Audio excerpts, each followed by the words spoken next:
আজকের আলু ভর্তাটা খুব স্পেশাল হতে চলেছে, কারণ আমার বড় মেয়ে আজকে নিজ হাতে মানে কোনো কাজ করে না, আজকে প্রথম মনে করেন আলু ভর্তা করছে, জীবনের প্রথম। তো এখন মানে জীবনের প্রথম মানে খুবই ইম্পর্টেন্ট হতে চলেছে, কারণ জীবনের প্রথম হচ্ছে আলু ভর্তা করতেছে, তাও আবার কাঁচা মরিচ দিয়ে। দেখেন কি যে দারুণ হবে কি বলবো। এই দেখেন আলু, এই আলু কিন্তু মনে করেন ভাতে দিয়ে সিদ্ধ করেছে, ঠিক আছে, আলগা কোনো না, কারণ ভাতেরও একটা ভিটামিন আছে, সেটাও মনে করেন যে আলুতে ঢুকে গেছে। তো দেখেন কি মজা করে আলু ভর্তাটা করতেছে। তো আমরা কিন্তু মনে করেন আলু ভর্তা করতেছি, তেল দিবে না, এর ভিতরে পুরাটাই মনে করেন ঘি দিবে। যাই হোক, একজন ভুলে আবার আপনার সরিষার তেল দিয়ে দিয়েছে, কিছু করার নাই।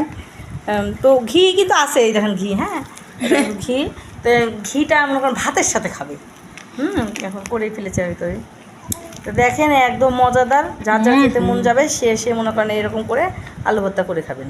তো একটু চেখে দেখি কেমন হয়েছে। ও মা, আমার মেয়ে রান্না করেছে, মানে ভর্তাটা তৈরি করছে, কি যে মজা কি বলবো, চকমকো।